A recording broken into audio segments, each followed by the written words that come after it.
isang homeowner, lahat naman tayo naghahangad na mapaganda ang ating mga bahay. Yes! At kung merong pagkakataon, gusto natin na mapaganda ito sa lalong madaling panahon. Pero kung meron kayong budget constraint kagaya namin, mapipilitan kayong humanap ng alternatives. Isa sa ginawa naming alternative is yung pagpapalandscape ng aming front yard. Pero front yard lang yun ha. Paano naman yung sa side at backyard namin? Kaya sa video na to, ipapakita namin sa inyo kung paano namin ginawa ang DIY ng landscape ng aming backyard, magkano ang ginastos at ano ang naging itsura nito.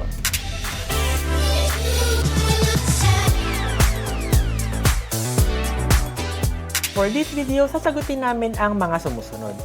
Una, bakit ba kami magpapalandscape ng likod bahay? Pangalawa, paano naman ito ila-landscape? Pangatlo, ano yung magiging itsura pag natapos? At sana tapusin nyo itong video na to dahil sasabihin namin sa inyo kung magkano yung nagastos namin dito sa aming landscape.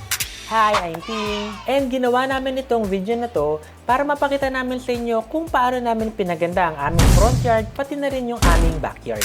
Disclaimer lang ulit ha, itong ipapakita naming landscape sa inyo is naaayon lang kung magkano yung budget namin. Kaya kung madami kang pampaganda, pati na rin yung pampaganda ng inyong mga landscape, well, congratulations. Pero kung saktuhan lang din yung budget nyo kagaya namin, panoorin nyo itong video na to para makakuha kayo ng idea kung paano magtitipid. Okay? Kaya simulan na natin. Una sa ating agenda, bakit ba kami magpapalandscape ng gilid at likod ng bahay? Gilid at likod lang naman ito. Well, unang-una, desisyon ko to at wala kang magagawa. Dahil joke na. Well, based on experience, since lupa yung part ng likod bahay namin, kapag umuulan, medyo maputik dito. Oh my God. Pangalawa is, gusto nating i-maximize yung lugar na to as additional area natin na pwedeng pahingahan para makapag-relax tayo, pati na rin maging laruan ng aming anak na sinito. Pangatlo naman, dahil mahilig na kami sa mga halaman at tanim-tanim, it's about time na ipaayos ito para malinis na siya tignan. Sa ngayon, andito na talaga kami sa plantito at plantito. And lastly, maganda rin na mapaayos natin yung ating backyard para maiwasan natin magkaroon ng ahas, daga, at kung ano pa mang wildlife sa backyard. So, nasagot na natin yung bakit. Ang next na tanong dito is, paano namin ginawa yung landscape namin sa backyard? Gaya ng sinabi namin last time, napakadami ng information na makukuha sa internet, lalong-lalo na sa YouTube. At dahil nakapagpa-landscape na kami ng front yard dati, nakakuha na kami ng techniques at experience kung paano ito gagawin. Wow. Kung gusto nyong mapanood yung video namin about sa pag-landscape ng aming front yard, panoorin nyo yung video na to or i-click nyo yung link dito sa taas. So, ayun.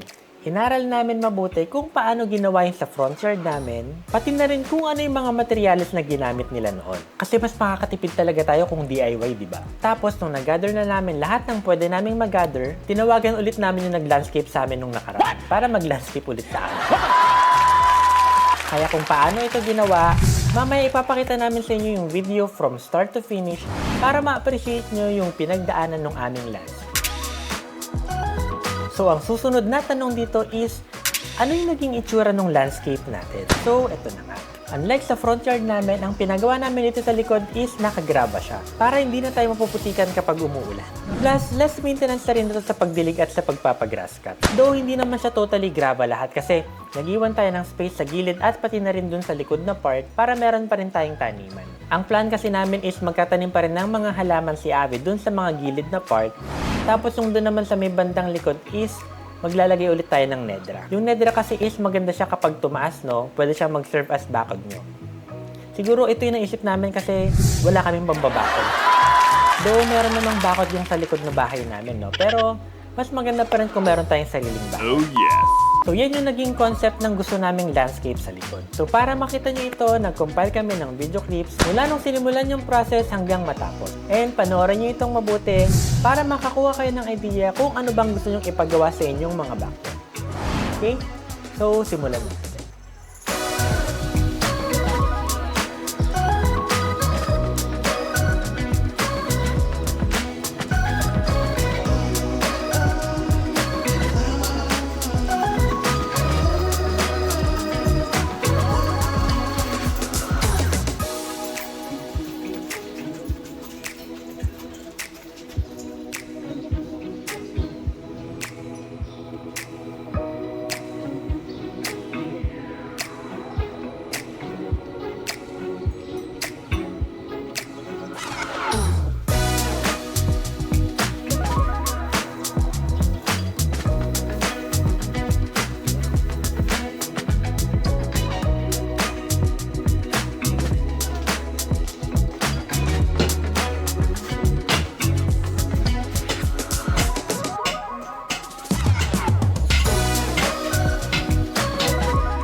4 hours later.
So ngayon, ang tanong is magkano ang inabot? Simulan natin sa Nedra. Kagaya last time, ang price nito is 200 per plant.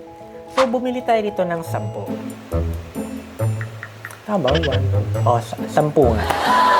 So inabot ito ng 2,000 pesos.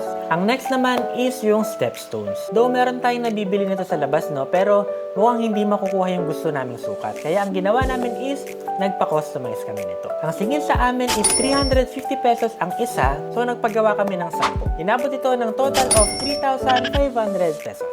Next item naman is yung bricks. So yung bricks is magsisilbing harang siya or separation nung taniman natin pati yung grava na area. So nag-budget kami rito ng 50 pieces na nagkakahalaga ng 20 pesos each. So ang total na inabot ito is 1,000 pesos. Ang sumunod naman is yung grava pati na rin yung buhangin na ginamit sa ating likod. So siningil kami ng 1,000 pesos para makover lahat yung kailangan nating lagyan. And lastly, bumili tayo ng pebbles na white para sa aesthetic ng ating backyard. So nagpabili tayo ng 14 na bags na nagkakahalaga ng 180 pesos. And ang inabot nito is 2,520 pesos. So guys, yan yung mga items na binili natin. Tapos meron tayong delivery charge na 1,000 pesos. So kung ito total natin, inabot din tayo ng 11,020 pesos. Medyo masakit pero kung makikita nyo naman yung itsura niya, maganda naman siya.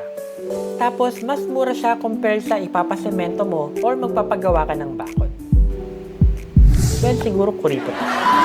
Well, for me, at least sa amin, maganda siya.